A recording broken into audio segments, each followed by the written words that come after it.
Assalomu alaykum hurmatli vatandoshlar va odatdagi yangiliklarimizni boshlaymiz.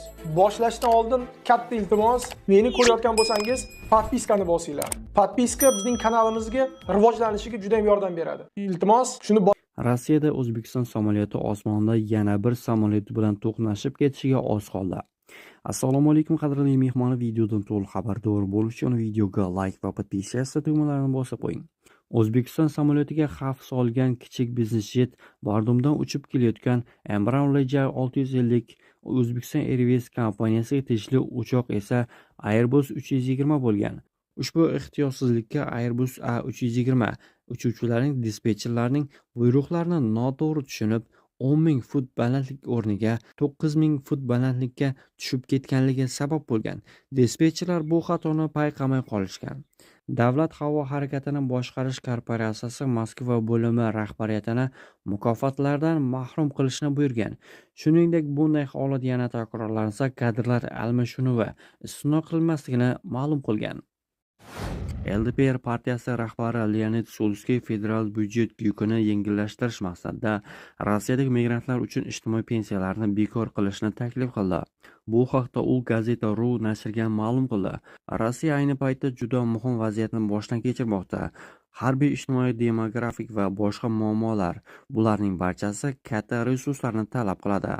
Slutskyning so'zlariga ko'ra, bu fonda davlat hozirda rus millati qurilishiga hech qanday hissa qo'shmagan migrantlarning pensiyalari uchun mablag' sarflamoqda. Shu munosabat bilan LDPR yangi kelganlar uchun bepul ijtimoiy imtiyozlarni bekor qilish zarur deb hisoblaydi. LDPRning taklifiga tushuntirish xatida qayd etilishicha, chora pensiya tizimini asossiz ijtimoiy majburiyatlardan himoya qilish va byudjet yukini kamaytirishga qaratilgan. Agar onlayn ravishda migrant servis ilovasidan patentga xizmatlarni oldindan to'lab borsangiz, navbatda ko'p turmaysiz. Yana bir muhim tomoni, Sahroda internet yaxshi ishlamaydi. Shu sababdan onlayn to'lovlarni uyda oldindan qilib qo'ying va undan keyin Sahrovaga boring. Shunda navbatda ko'p turmaysiz. Navbatlardan esa tezda o'tib ketasiz. Patentga topshirish uchun xizmatlar narxi 22,613 rubl. Patent uchun to'lov boji 4,200 rubl. Jami patentga topshirish 26,813 rublni sarflaysiz. Bu pulga patentni olishga borganda to'laydigan birinchi oy to'lovi 8,900 rublni ham qo'shing. Albatta, ayrim xizmatlarni onlayn to'layotganda olib tashlashingiz mumkin. Masalan, vaqtinchalik DMSni podpiskasini. Ularni to'lamaganingiz patent olishda qiyinchilik tug'dirmaydi. Госпошлина 1-sentyabrdan kiritildi. Госпошлина 4,200 rubl. To'lamaganlar rus tili imtihoniga kiritilmaydi. Imkoni bo'lsa, госпошлина uchun to'lov qaytimsiz pul olib boring.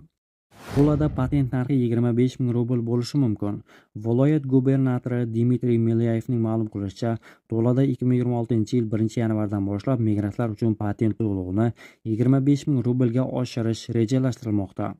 Hozirgi to'lov 11,200 rublni tashkil etadi. Bundan tashqari, u yerda patentli migrantlar ishlashi taqiqlangan sohalar ko'paytirilmoqda.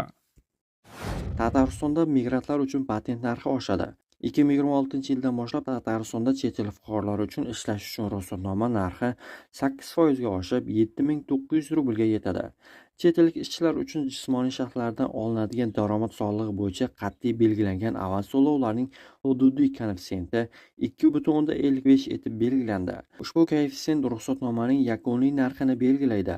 Natijada joriy yilga nisbatan summa 622,6 rublga oshadi. Tegishli qonun bugun Tatariston Respublikasi Davlat kengashi tomonidan tasdiqlandi. Tatariston Mehnat, bandlik va aholini ijtimoiy muhofaza qilish vaziri Elmira Zaripovaning so'zlariga ko'ra, koeffitsient migrantlarning rejalashtirilgan o'rtacha oylik ish haqining 13% daromad solig'i asosida hisoblab chiqiladi. Uning ta'kidlashicha, byudjet daromadlari ko'paytirilishi va chet ellik ishchilar uchun ish haqi miqdorini kamaytirishi mumkin. 2023-yilda patent narxi 6,800 rublni tashkil etgan edi. O'sha yil oxiriga kelib viloyat byudjetiga migrantlardan 2 milliard rubldan ortiq soliq tushdi. 2024-yilning 8 oyi davomida bu miqdor 1,7 milliard rublga yetdi.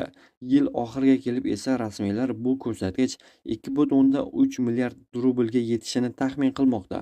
Joriy yilning 1-iyun holatiga ko'ra Tataristonda patent bo'yicha ishlayotgan 38 ming xorijiy fuqaro ro'yxatga olingan.